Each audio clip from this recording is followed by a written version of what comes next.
Olá, gente, estamos de volta gravando a revista Discipulado Cristão, Teologia e Prática. Você precisa adquirir a sua revista para um bom acompanhamento dessa aula e também da aula de escola dominical que vai acontecer na sua igreja.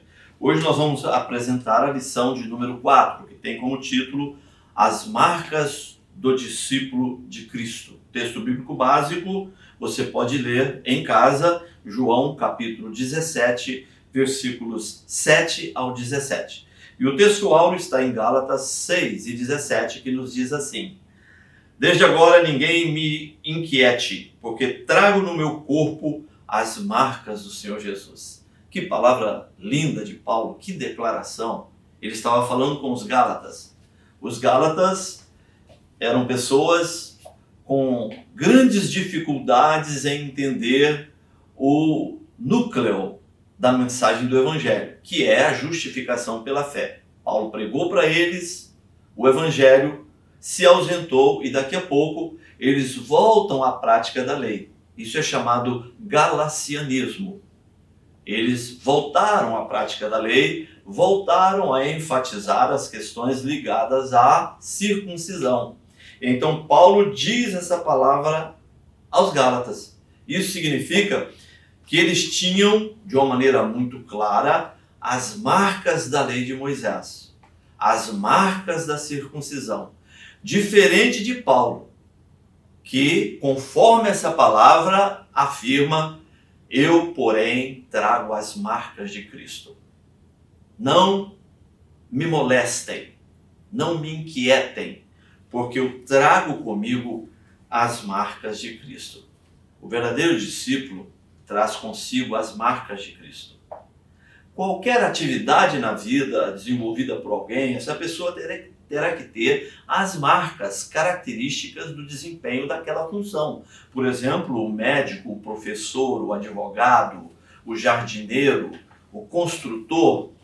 Cada um desses profissionais trazem consigo as marcas pertinentes àquela atividade. O discípulo de Cristo tem que possuir algumas marcas. E é isso que nós vamos ver nesta aula. A primeira marca que o seguidor de Cristo precisa ter está ligada à sua relação com as Escrituras Sagradas. O discípulo de Cristo é um estudioso das Escrituras. A Bíblia é a palavra de Deus. Todas as nossas afirmações, todo o nosso modo de vida tem que estar de acordo com as Escrituras Sagradas. A força, a maturidade do discípulo será exatamente igual à sua relação com as Escrituras Sagradas. A relação do verdadeiro discípulo de Cristo com as Escrituras é um distintivo, é uma marca que não pode ser ignorada, não pode ser tratada com indiferença. A segunda marca do discípulo de Cristo é que ele é alguém pronto, é alguém que tem uma excelente predisposição para orar. Essa relação entre estudar a Bíblia e oração faz parte de um binômio indispensável ao crescimento espiritual, à maturidade espiritual. O próprio Cristo tinha prazer e sentia necessidade de oração. Por isso ele nos deixou uma oração modelar, a oração do Pai Nosso. O que é que ele queria dizer? Que a oração é um fator preponderante, indispensável na vida do verdadeiro discípulo. Em Mateus 21 e 22, ele disse: E tudo quanto pedirdes em oração, crendo, o recebereis.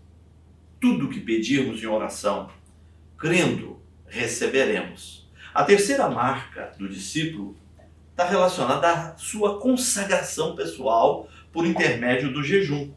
Jejuar constantemente.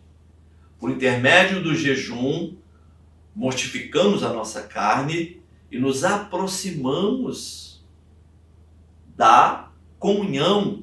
Nós nos aproximamos de uma vida com maior intimidade em relação a Deus. Uma certa vez os discípulos saíram para cumprir a missão que receberam Jesus e encontraram um tipo de demônios que não conseguiram expulsar.